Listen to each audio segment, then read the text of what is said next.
우리는 지난 시간 데살로니가 1장 1절에서 10절까지의 말씀 우리가 살펴봤습니다. 1장 1절에서 10절까지의 말씀은 사도 바울이 이 데살로니가 교회의 실질적인 문제를 다루어주고 있습니다. 이 교회의 가장 큰 문제는 두 가지가 지금 불거졌죠. 하나는 이 교회가 극심한 환난과 핍박을 받고 있다는 사실이고요. 두 번째는 이 교회가 종말론에 대한 잘못된 일, 주님의 날이 이미 임하였다 이러면서 사람들의 마음을 혼동시키는 바로 그런 문제점이 있었습니다. 바로 이 두 가지 문제 때문에 바울이 비록 짧은이지만 두 번째 편지인 데살로니가 후서를 보내게 되어졌다는 사실이죠. 먼저 사도 바울은요 1장 3절에서 4절까지의 말씀을 이 교회에 대한 칭찬으로 시작합니다. 이 교회는 정말 칭찬 많이 받아야 될 교회입니다. 여러분 정말 사도 바울이 머문 지 제일 짧은, 잘해봤자 3개월 5개월밖에 안 되는, 최소한 사도 바울은 한 교회 한 지역에 머무를 때 1년 6개월이나 혹은 3년 정도를 머물러서 거기서 선교 활동을 했는데 이 교회는 3개월밖에 선교하지 못했죠. 왜 그렇습니까? 폭동이 일어났잖아요.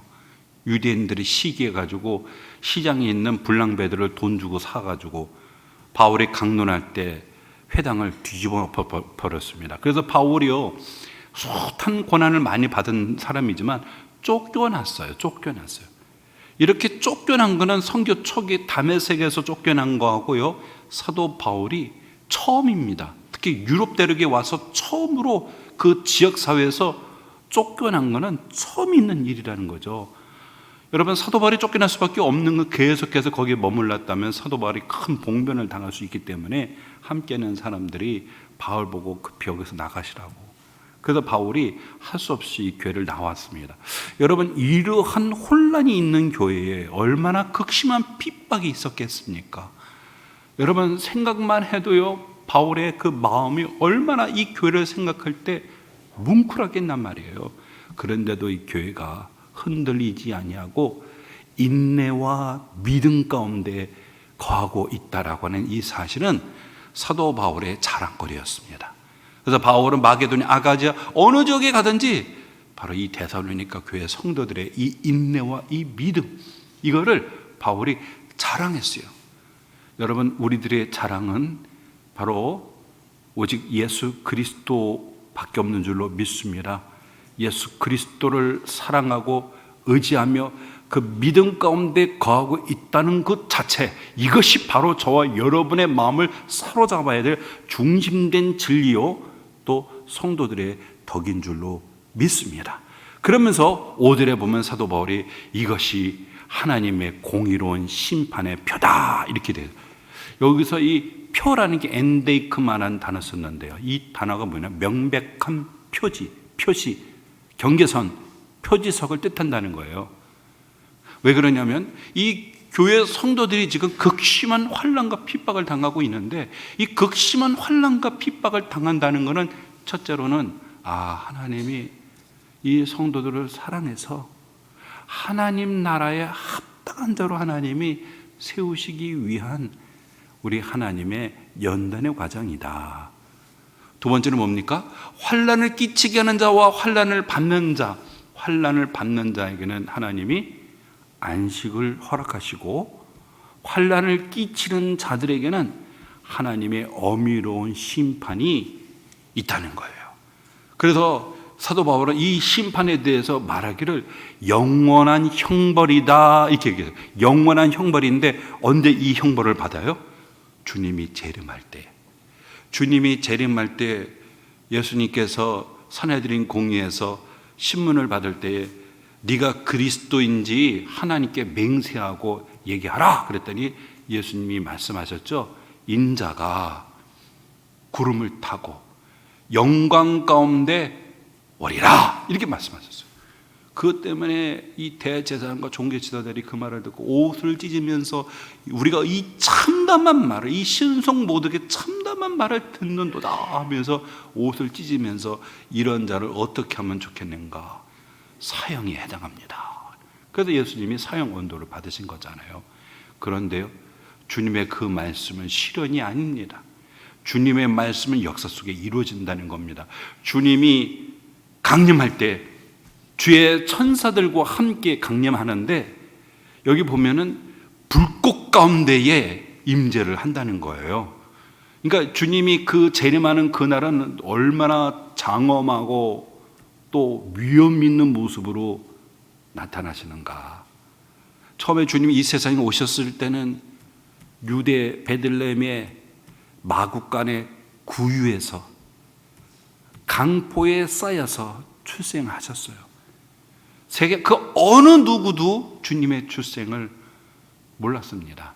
단지 동방 박사를 통해서, 그리고 인근에 있는 목자들을 통해서만 계시됐지 몰랐어요. 하지만 주님이 재림하는 그날은 영광 가운데 임재하게 될 줄로 믿습니다.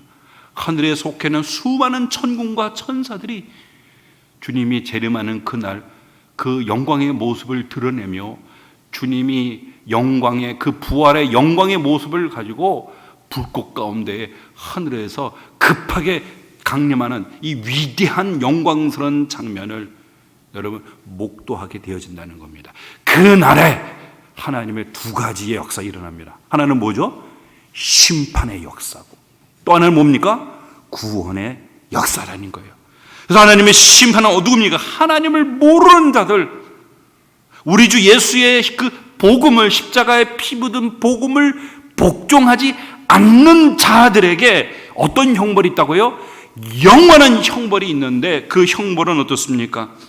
여러분 9절에 보면은 이 영원한 형벌에 대해서 바울이 아주 구체적으로 얘기하는데, 이런 자들은 주의 얼굴과 그의 힘의 영광을 떠나 영원한 멸망의 형벌을 받으리로다, 이렇게 얘기했어요. 여러분, 이런 자들, 하나님을 모르고 십자가의 복음을 복종하지 않고 지금 성도들에게 환난과 핍박을 끼치는 이들에게는 주의 얼굴과 그의 힘의 영광을 떠난다 그랬어요. 여기가 어디죠, 여러분? 우리는 그걸 지옥이라고 말하죠. 여러분, 지옥은 어떤 곳이냐면 하나님이 부재한 곳입니다. 이 세상은 하나님의 섭리로 다스리고 있어요. 그리고 하나님의 은혜를 마태복음 5장에 보면은 의로운 자와 불의한 자와 또 어떻습니까? 악인과 의인에게 해와 빛을 하나님이 주신다 그랬어요. 하나님의 은혜가 있습니다. 그런데 지옥은 어떤 곳입니까? 하나님이 없는 곳입니다. 하나님이 부재한 곳입니다. 그래서 지옥에다 말할 때 어둠이다, 흑암이다. 여러분, 어둠과 흑암과 대조되는 게 뭡니까? 빛이죠. 그리고 낮입니다. 바로 어둠과 흑암은 하나님이 계시지 않는 곳이에요. 하나님의 은혜가 없는 곳입니다. 바로 그곳에 던져져서 하나님의 은혜가 없고 하나님의 도심이 없고 하나님이 부재한 그곳에, 그 어둠에서 이를 갈며 영원한 형벌을 받게 될 거라는 거죠. 여러분, 이 말씀을 듣는 성도들 입장에서 어떻습니까? 정말 상상을 초월하는 환난과 핍박을 당하고 있어요. 이들은 침배침을 당하고 내어 쫓김을 당하고 직장에서 쫓겨나고 조리돌림을 당하고 가족과 친척들에게도 여러분 소외된 사람이 대살리니까 성도들입니다. 정말 말 못하는 그런 피눈물을 흘리는 성도들이에요. 제가 전에도 말씀드렸지만 제가 수원에 인도에 처음에 복음을 들었을 때였죠. 저에게 복음을 전해줬던, 저도 이제 셋집에 살고 있었는데 그 셋집에 이사 오신 우리 그 초등학교 선생님이시죠. 그분이 그 주인 아주머니에게 머리카락, 그 27이었어요. 지금 보면은 우리 청년들 보면 27은 아직도 애띠인데, 근데 그때 어렸을 때는 되게 성숙하게 보였죠.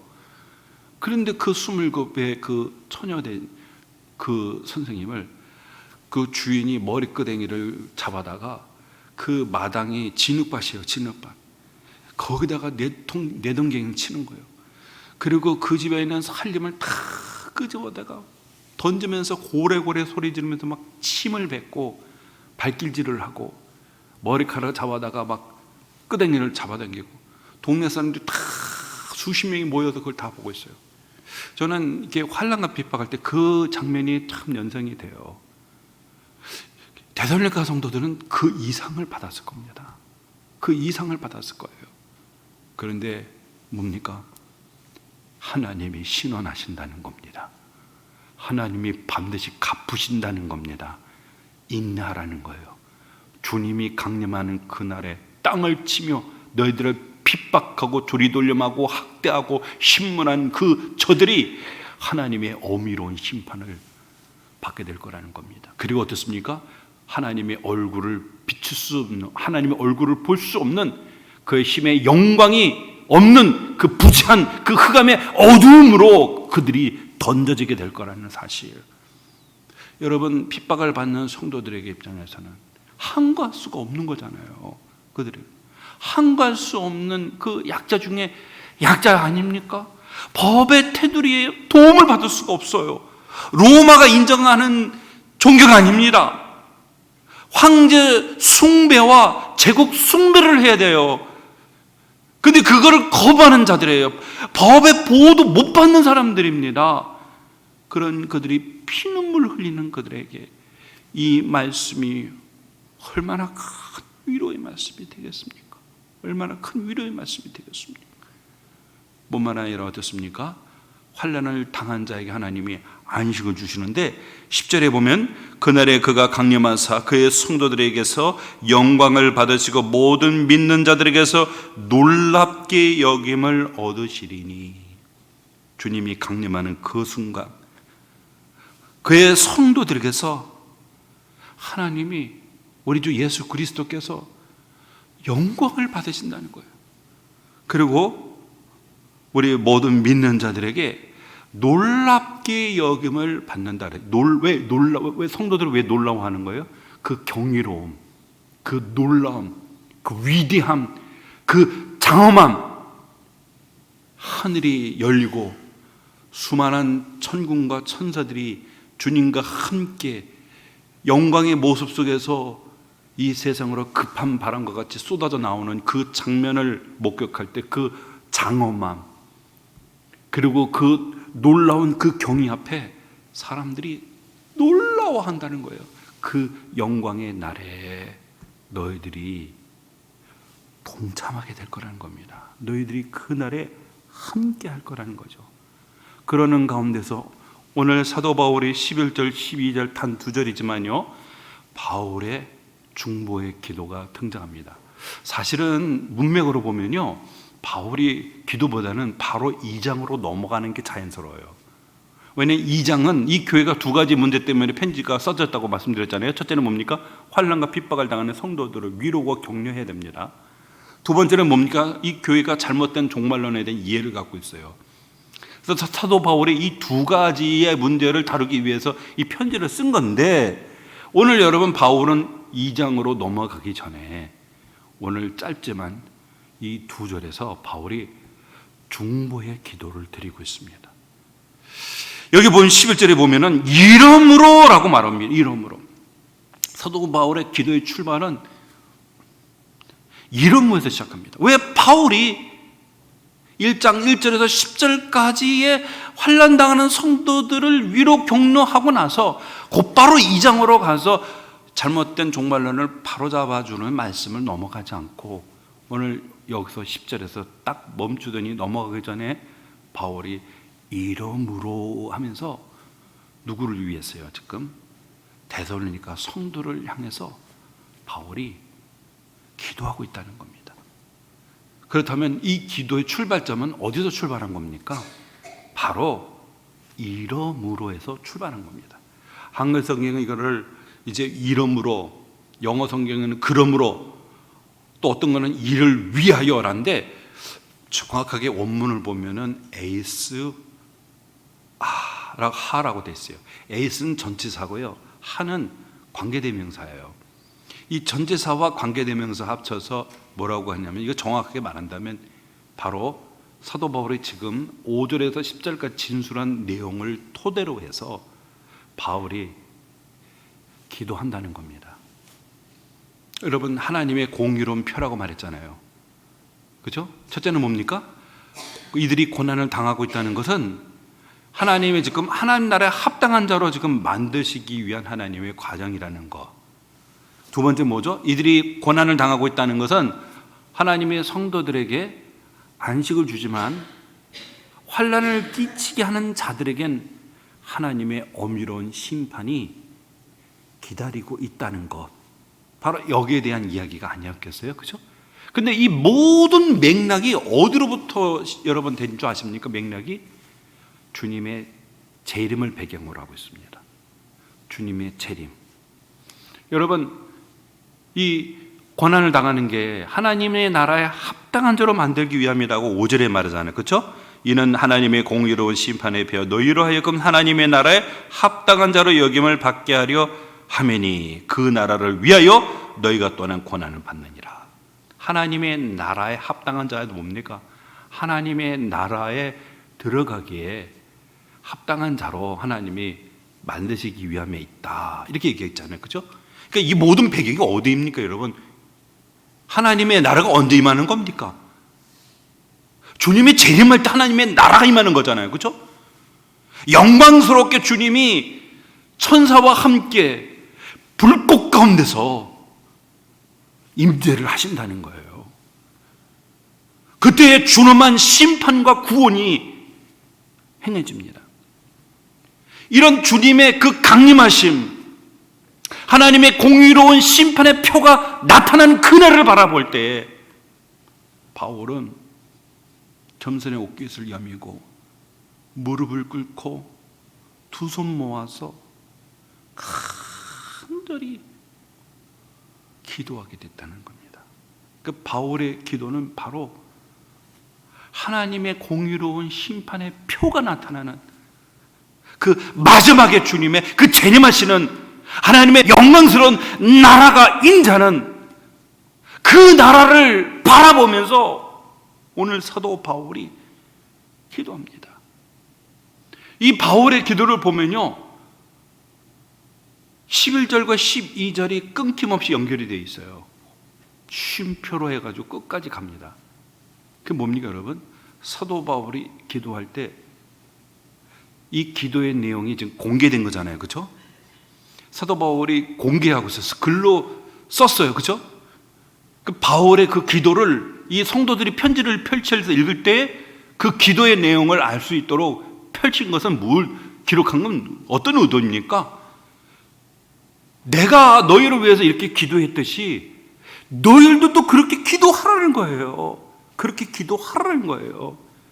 성령에 사로잡혔어요. 사도 바울이 이 하나님의 공의로운 그런 심판의 표에 대해서 바울이 진술하다가 성령에 사로잡히면서 그가 무릎을 꿇고 간절한 열망 속에서 바울이 성도들을 위해서 기도할 뿐만 아니라 너희들도 나처럼 기도하라는 겁니다.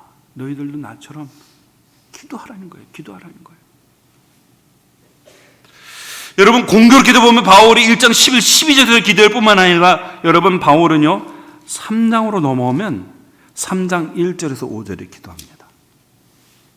데살로니가 전서에도 바울의 기도가 중보 기도가 2번 등장하고 데살로니가 후서에도 2번 등장합니다. 바울이 여러분 알다시피 데살로니가 전서 5장 17절 그 유명한 말이 있죠. 항상 기뻐하라, 쉬지 말고 기도하라, 범사에 감사하라. 이는 그리스도 예수 안에서 너희를 향한 하나님의 뜻이니라 했잖아요. 항상 기뻐하고 범사에 감사하고 뭐라고요? 쉬지 말고 기도하라. 바울은 말만 기도하라고 말하지 않았어요. 자기가 그렇게 기도했어요. 바울은 어떻게 기도한다고요? 쉬지 않고 기도했어요.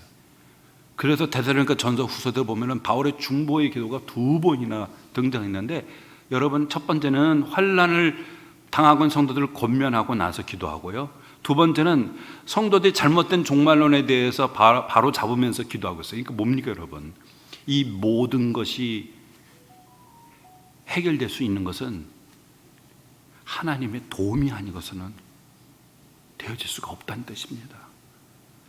고난당하는 성도들에게 위로의 메시지를 줄 뿐만 아니라 잘못된 종말론에 대한 이해를 갖고 있는 성도들을 바로잡을 때 이 말씀을 받는 사람들이 여러분 적실성 있게 다가와야 되겠지만 더욱 중요한 게 뭡니까? 왜 기도합니까? 하나님이 도우셔야 되는 거예요. 하나님이 돕지 않으면은 여러분 이루어질 수가 없다는 거예요. 그래서 바울이 첫 번째 권면을 하자마자 기도하고 두 번째 권면하자마자 바울이 기도하는 거예요. 그래서 사도 바울은 정말 기도의 사람입니다. 그리고 왜 기도하겠어요? 하나님이 도우시지 않으면 이루어질 수가 없기 때문에 그렇다는 사실이겠죠. 그래서 오늘 여러분 11절에 보세요. 이러므로 우리도 항상 너희를 위하여서 기도한다 그러죠. 바울은 첫 마디가 뭐냐? 기도하는데 어떻게 해요? 항상 누구를 위해요? 너희를 위해 기도한다라고 말하고 있어요. 항상. 그러니까 이 고난당하는 성도들을 바울은 항상 잊지 않고 여러분 기도하고 있었습니다. 그리고 기도의 사람이었어요. 기도의 사람이었어요. 그러면 바울이 이 고난당하는 성도들을 향해서 바울이 기도하는 그 중보의 기도의 내용이 어떤 내용일까요?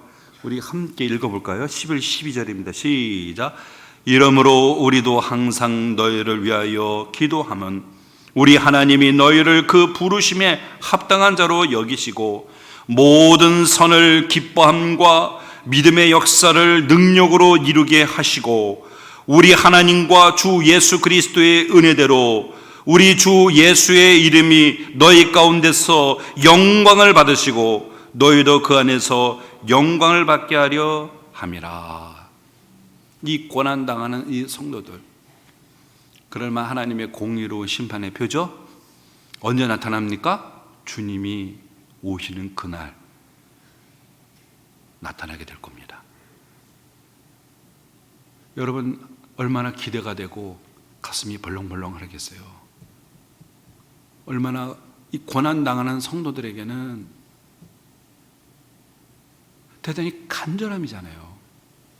제 첫째 아들이 아시다시피 이제 지금 군 생활을 하고 있잖아요. 28개월이에요. 저 6월에 제대를 합니다. 그런데 훈련을 이제 1년에 몇 번씩 훈련을 하는데 얼마 전에도 이제 훈련을 했어요. 그래서 기도해 주세요 아버지. 그래서 알았어 내가 기도할게. 그런데 올 겨울에 너무너무 추웠어요. 그래서 그 찍은 영상을 나한테 좀 보여줬어요. 그 눈발에 일주일 동안 야영을 하는 거예요. 저는 집에서 따뜻한 방에서 잠자고 목양실에서도 이렇게 추우면 난로를 켜서 이렇게 말씀도 보는데 여러분 이번 겨울 너무 추웠잖아요. 그런데 가서 이제 그 포병부대니까 이제 탱크 뭐 이렇게 이제 K9 자주포 막 눈발에 막 미끄러지는 거예요. 막 트럭을 뒤에서 밀고 작전을 해야 되니까. 그런데 야영하는 거예요. 그 눈발에 그 딱딱한 땅이 삽이 파집니까? 젊은이들이 그거를 땅을 다 그 곡괭이로 삽으로 땅을 파가지고 어떻든 평평하게 한 다음에 거기서 텐트를 치고 그 속에 들어가서 야전 그 이불 덮고 자는 거예요. 그리고 그 뭡니까 그 전투식량, 그 전투식량에다가 물을 붓고 그 호호 불면서 먹는데 그렇게 일주일 동안을 밖에서 생활하는 거예요. 근데 그 장면을 보니까 제가 마음이 뭉클하면서 잠이 잘 안 와요. 안 그렇습니까? 여러분의 자녀들이 만약에 그런 고생을 하면 이게 잠이 오겠습니까? 예? 그러면은 이 군인들의 소망이 뭘까요? 군인들에게는 절대적인 것이 휴가라고 합니다. 휴가를 끊는 그 순간 죽이는 거나 마찬가지다 이런 얘기를 해요. 휴가는 반드시 전쟁 중에서도 휴가는 반드시 보내요. 군인들의 간절한 소망은 제대입니다. 제대. 달력에다가 빗금을 쳐가면서 왜 이렇게 시간이 안 가? 제 아들도 언제 순간에도 왜 시간이 이렇게 안 가는 거예요? 분명히 지구는 똑같게 자전하는데 왜 시간이 안 가? 6월이었죠. 그날에 이제 옷 벗고 나오는 거죠. 그날을 얼마나 고대하겠습니까? 예? 하루하루를 참는 거는 언젠가는 여기서 재단다. 북한은 10년이더라고요. 여러분 보셨죠? 포로한테 너무 안쓰럽고 가슴 아프더라고요. 총에 맞아가지고 17살에 군대를 갔어요. 17살에 보니까 애때요. 10년 동안 엄마를 못 봤대요. 어머니를. 엄마를 너무 보고 싶대요. 10년 동안. 참 어떻게 참 군생활을 어떻게 그렇게 시킵니까? 근데 이제 끝이 보이면은 어때요? 희망이 있죠. 근데 저보다는 희망이 안 보여. 10년이면 아예 여기가 내 집이다 생각해야지. 그 희망 보이겠습니까? 여러분, 오늘 이 고난당하는 성도들에게 간절한 소망이 뭘까요? 주님이 오시는 거죠. 그래서 마라나다, 주 예수여 어서 오시옵소서. 이게 아람어예요. 아람어로. 그러니까 이 아람어로 마라나다라는 것은 초기 기독교 신앙인들의 신앙의 고백이다. 다른 건 다 헬라어로 된데 마라나 아람어로 했다는 거. 초기부터 성도들은 주님이 속히 오시기를 간절히 고대했어요. 하룻밤을 자고 나면 누군가가 끌려가서, 누군가가 제보를 해가지고 끌려가서 고문당하고 불에 인두로 지지고, 어떤 경우는 팔을 잃어서 오고 눈 하나를 잃어서 오고. 콘스탄틴이 기독교를 공인하고 나서 이제 어머니하고 여동생이 독실한 크리스찬이잖아요. 그 목사님들 다 이렇게 궁궐로 초대를 했어요. 그래서 그때 보니까 한 목사님이 눈이 없어요. 이제 고문당해서 눈을 잃었어요. 그러니까 그 눈에다가 키스를 하는 거죠. 위로의 키스로. 키스를 하는 거죠. 팔다리가 잘리는 사람들. 이런 상황 속에서 믿음 생활하는 사람들의 가장 열망이 뭡니까? 예? 속히 주님이 오시는 거죠. 주님이 오시는 그날에 원수들은 하나님의 심판을 받게 될 것이고, 그리고 성도들은 어떻습니까? 영광의 면류관을 쓰는 날이잖아요. 주님이 품에 안으시면서 어깨를 두들겨 주면서 잘했다, 잘했다, 충성된 종아. 그 주님의 육성의 직접적인 위로의 말씀. 수많은 천군과 천사들이 하나님의 백보자 심판대 앞에서, 영광의 보좌 앞에서 우렁차게 하나님을 찬양하며 주님이 칭찬하시고, 의의 면류관, 생명의 면류관, 영광의 면류관, 이 면류관을 우리에게 주시는 그날을 얼마나 고대할까요? 네? 오늘 사도 바울은 이런 고난당하는 성도들을, 바울은 데살로니가 전서 2장에 보면은 내가 너희를 유모와 같이, 그리고 아비가 아들을 대하듯이 그렇게 목양을 했다고 하잖아요. 바울의 입장에서 찾을 것 같으네요. 바울이 어느 곳에 있든지 데살로니가 성도들이 바울의 마음 가운데 찾아오고 있지 않겠습니까? 밥을 먹어도 모래를 씹는 것 같아요. 지금도 오늘 얼마나 많은 우리 성도들이, 내 자녀들이 피눈물을 흘리고 고생을 할까? 그러니까 바울이 그 기도가 멈출 수가 없는 거예요. 그래서 우리가 항상 너희를 기도한다. 이 기도의 자체가만 해도 얼마나 큰 위로가 됐겠어요. 바울 선생님이 하루도 빠짐없이 쉬지 말고 기도하라고 말했지만 본인 스스로도 멈추지 아니고 성도들을 향해서 기도하는 이 모습, 그거 얼마나 성도들을 향해 아끼는 그 긍휼한 마음이 있기에 그렇게 기도하겠습니까? 오늘 바울은 우리가 항상 너희를 위해서 기도하는데, 바울의 이 기도의 목적이 뭔지 아십니까? 궁극적인 목적이 하나님의 영광입니다. 하나님의 영광입니다. 영광. 제가 주일날 교회를 오다가 극동방송을 좀 들었어요. 극동방송. 라디오를 보면은 뭐 세상 뭐 뉴스 들을 하도 그냥 너무 요즘엔 뉴스가 똑같은 뉴스만 반복해서 극동방송을 들었어요. 그때 한 목사님이 이런 말씀합니다.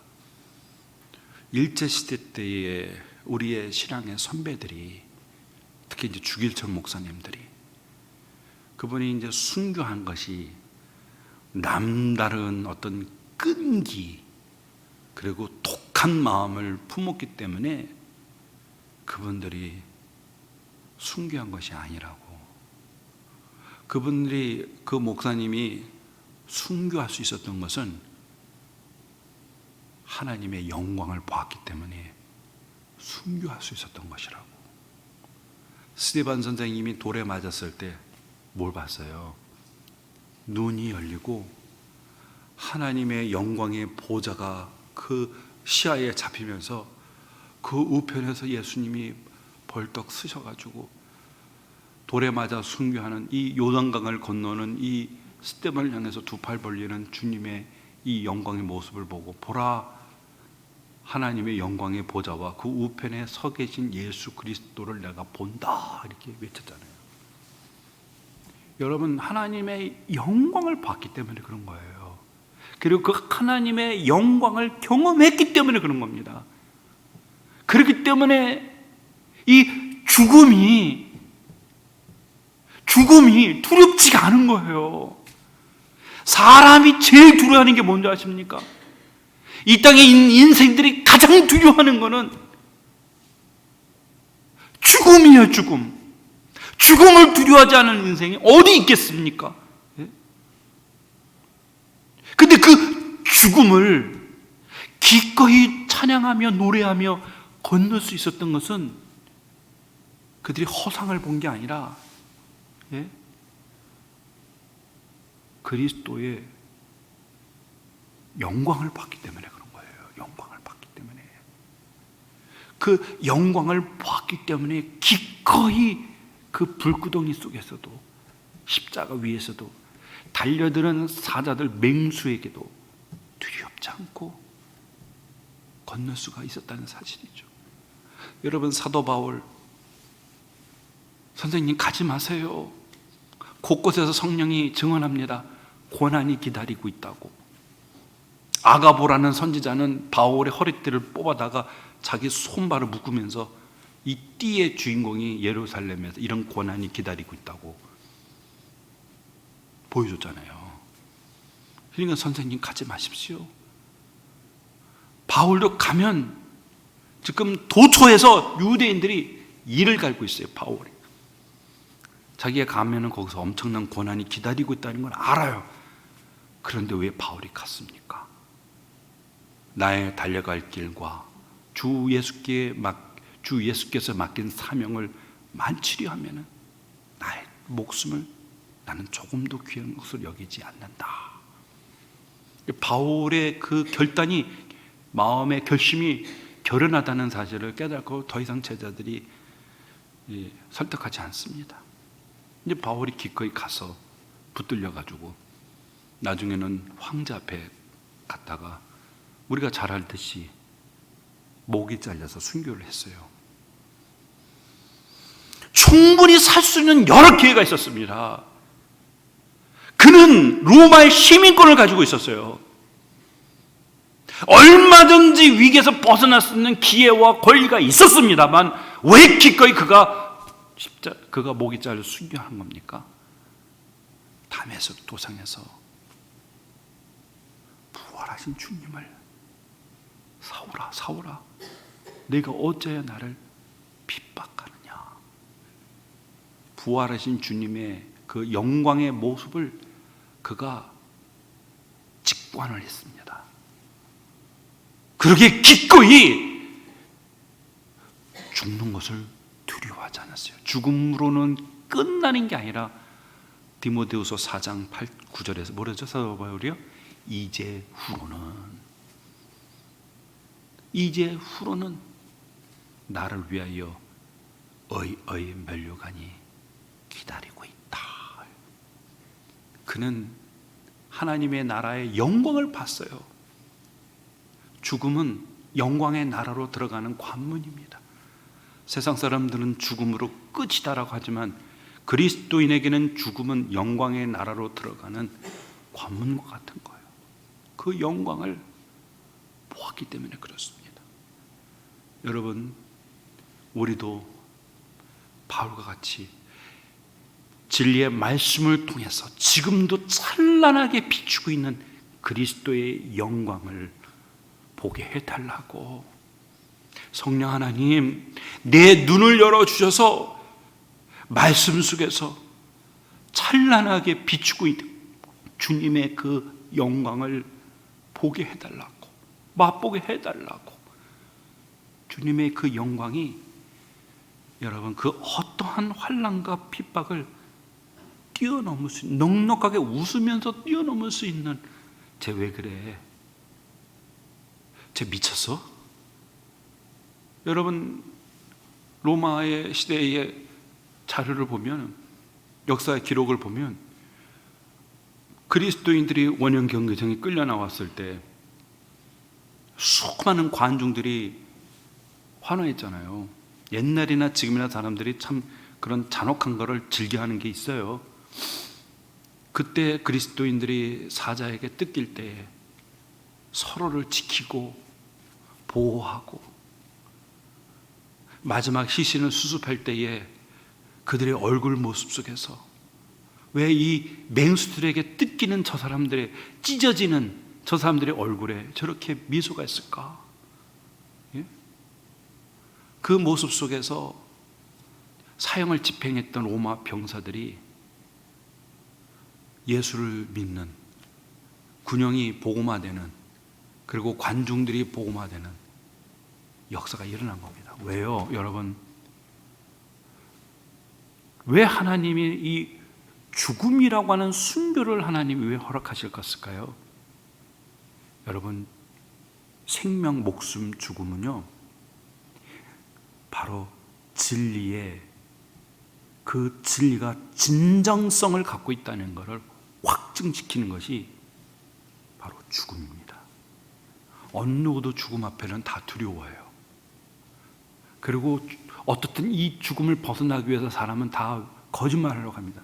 할 수만 있다면 죽음을 피하고자 합니다. 그러나 자기가 믿고 있는 이 진리를 위해서 기꺼이 목숨을 바쳤다는 것은 이 진리가 진정성을 갖고 있다는 것을 확증시키는 그런 힘과 능력이 있는 겁니다. 예수님의 12명의 제자 중에 한 명만 빼놓고 11명의 제자들이 여러분 다 순교했어요. 여러분, 만약에 환상을 봤다면, 허상을 봤다고 한다면, 누구 말대로 예수님의 시신을 그 무덤에서 훔쳤다고 한다면 그 11명의 제자들이 한결같이 그리스도를 고백하고 죽을 수가 있겠습니까? 그들은 피로 증거한 겁니다. 진리라고, 사실이라고. 그리고 그런 순교하는 그 장면을 로마 시대 때의 원형 경기장, 살아있는 복음입니다.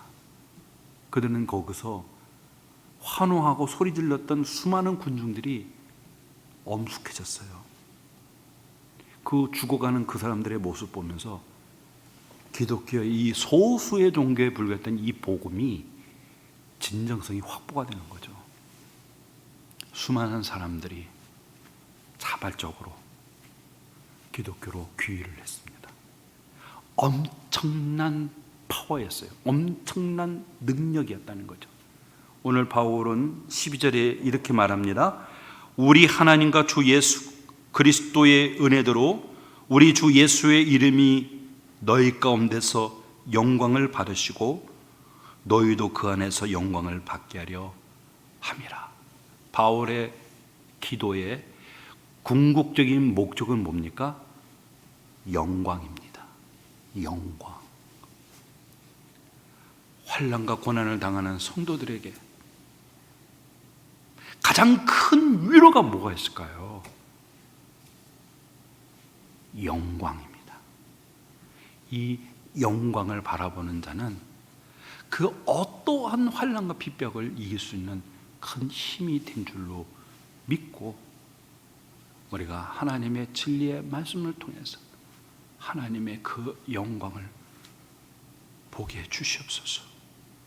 주의 영광을 위해 살겠습니다 고백하는 저와 여러분 되기를 주 이름으로 축원합니다. 기도하겠습니다.